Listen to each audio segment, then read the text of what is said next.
The holidays can be magical for moms.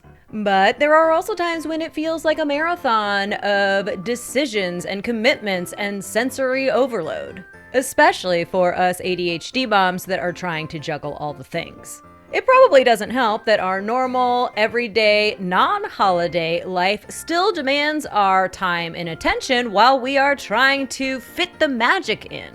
So before you burn yourself out trying to do all the things and make all the memories, let's talk some strategies to help your ADHD brain so that you can stay on top of everything and stay present and enjoy the holiday season with your family. Stay tuned for today's episode of the ADHD Mompreneur. And really quick, before we get into today's topic, I would like to take just a minute to introduce myself in case you are new. My name is Christy Lingo, and I am an executive function and accountability coach serving ADHD mom business owners. I am also diagnosed with ADHD myself and a parent to a child with ADHD.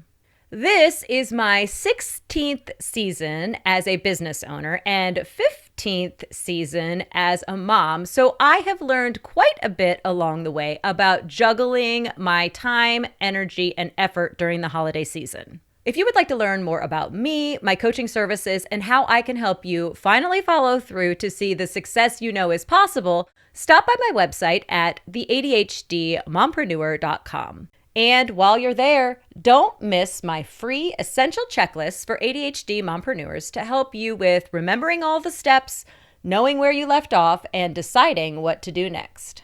So be sure to stop by the ADHDmompreneur.com to check out my services and pick up your free checklist today.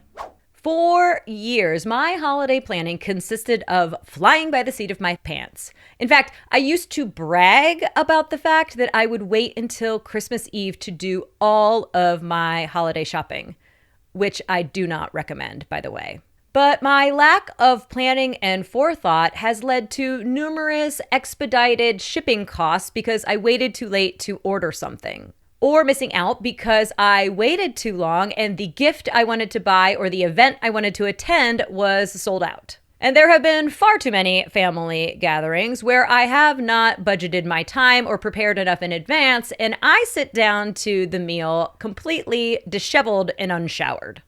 And while I cannot say that I nail my holiday planning every year, I do have some strategies that help me to reduce anxiety, get done what needs to be done, and stay present and enjoy the season with my family. In addition to the strategies I'm giving you today, I've also created a free holiday checklist printable that you can use as a jumping off point for your holiday planning. I've kept it super broad and simple because I know that everyone has different priorities during the holiday season. But I really do think it's a great way to remind yourself what needs to be done and then add the specifics as needed. You can pick up your free holiday checklist printable by visiting bit.ly/ADHD holiday checklist or by following the link in the show description. And with that, let's dive into some strategies to help you plan and stay on top of the chaos during the holiday season. Up first, find your anchors. Anchors are those non-negotiable tasks that you need to continue to do even when your schedule gets busy. There are still the same number of hours during the day, and when we start to add in all of those holiday events, the number of available hours for our regular tasks starts to dwindle. This is why it's important for you to take a little time before the craziness descends to determine what priorities need to continue for your business, your home, your family, and yourself so that life can keep humming along, and which things you might need to put on pause or delegate to somebody else. For instance, if you run a product-based business, something like inventory, shipping, and marketing may continue to be a non-negotiable for you during the holiday season. But perhaps you could delegate inventory counts or shipping to another member of the team. Or you could hire out or scale back marketing efforts to the ones that really show a good return on investment until the end of the holiday season when you may have a little more time. For your home and family, a non-negotiable may be taking a little time each week to stay on top of your bills and finances so that you don't get any little surprises when January bills start rolling in. Or taking a look at all the holiday events around your town and determining which ones are must-do events and which ones are would-like-to-dos. Each family and business is going to be unique based on your values and priorities. And there is no right or wrong way to determine what a non-negotiable is for you.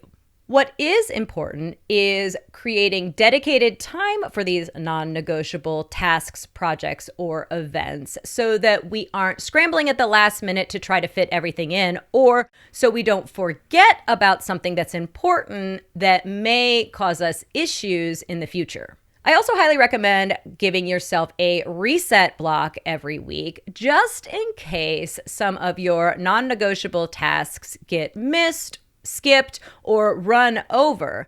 Now you've got a little bit of buffer time to help you stay on track. And after you have created a list of your non-negotiable tasks or projects or events for the season, your next step is to simplify and prioritize your list. I would venture to guess that you've got all kinds of different lists cluttering up your desk, your kitchen table, or your phone with things related to the holiday season. Lists of gifts to buy, or events to attend, or traditions that you need to make time to maintain. And chances are you may not have the bandwidth to do all the things or buy all the things that your little ADHD heart desires during the holiday season. That is why it's important to simplify and prioritize the lists that we make so we don't overdo it. When I was a professional organizer, a phrase I consistently repeated to my clients was, if everything is a 10, then nothing is a 10. Meaning, if everything on your list is given equal importance, then you devalue the things or commitments that you truly do value. What I recommend is breaking your list down into must do or must buy and would like to do and would like to buy, rather than stressing yourself out to attend all the events or buy all the things, especially if you don't actually have the time and the money to do so. And if you are struggling to determine the difference between a must do and a would like to do, simplifying your choices can be a big help if you're experiencing decision fatigue or analysis paralysis. You can help your ADHD decision making by setting limits on the number of options when you are researching bikes to buy for your kids or holiday concerts to attend, or by delegating decisions to another family member for things like what to give as teacher's gifts or what to serve for Thanksgiving. And decision-making can become a bit easier if we take steps to ditch perfectionism and our quest to create the perfect holiday, which, as a recovering perfectionist, I realize can be difficult, but I'm always trying. If you struggle with decision-making, be sure to check out my episode on decision fatigue and analysis paralysis that I have linked in the description below. And before we wrap up our section on simplifying and prioritizing, I'd like to talk just a little bit about creating a range of expectations or positive outcomes for your holiday season. This can be a helpful exercise for us to find ways to enjoy our efforts, even if things don't turn out as perfectly as we originally envisioned them. Rather than thinking it's got to be like this or else I'll be disappointed, think of that version as the best version. Then, if you scale back that version just a little bit, you can still buy the gift or attend the event. It's just in a bit more scaled back, or the better version of what you originally envisioned. And the good version is the bare minimum that would need to be completed in order for you to consider this task or gift or event complete. Because in the end, is it more important that you actually do something or that you do it exactly the way that you originally envisioned it? And as your calendar and gift hiding nook starts to fill up, it is very important for you to prepare for overstimulation. If you've ever noticed feelings of stress or anxiety when there is a lot going on around you, you've probably experienced what is known as overstimulation.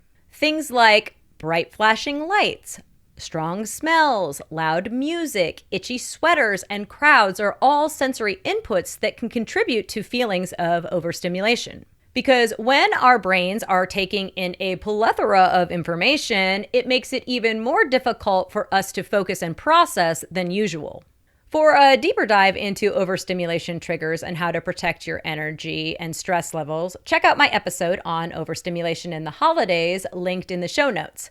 But here is a quick Cliff Notes version for you. And I know I'm dating myself with that reference. First, know your limits. Stay aware of your energy levels because there is a very good chance that you will not have enough in the tank to do everything on your list during the holiday season, which is why it's important for you to block time for your non-negotiables so you do have the energy to get those done, then determine what you have left in the tank for anything that remains. Next, set boundaries to protect your important activities, events, and non-negotiables. One of the reasons we started with identifying your non-negotiables is so that you can protect those things that you need to do on a regular basis. They're non-negotiable because they are important, which is why we need to set boundaries to make sure we follow through or protect these tasks, activities, and events. And finally, make time for self-care. And once again, I have a past episode about making time for self-care that you can check out in the link in the show description. My goal with suggesting all of this further explanation is to help you see how everything is interconnected. It's important for you to make time for self-care any time of the year, but especially during the holidays when you know that your executive function and energy may be spread thinner than normal. Making time to step back and take care of yourself helps you to recover and recharge if you're feeling overstimulated before you head into the next round of stimulating activities or events. So there you have it, my strategies for helping you to prep your time and energy for the upcoming holiday season. Find your anchors, simplify and prioritize your lists, and prepare for overstimulation. Don't forget to pick up your free holiday checklist printable to use as a jumping off point to make sure that you have all of your I's dotted and your T's crossed when it comes to your holiday season. You can grab your copy by visiting bit.ly/ADHD holiday checklist. And if you haven't already, be sure to hit the like, follow, or subscribe button so you don't miss any of my upcoming episodes, like next time when we will discuss ADHD, rejection-sensitive dysphoria, and the holidays. Until then, keep making your ADHD journey part of your success story. If you're a business-owning mom with ADHD, you're going to need to grab my free, customizable essential checklists for ADHD mompreneurs by visiting bit.ly/checklists for ADHD mompreneurs or by following the link in the episode description. Do it now before you forget. Until next time.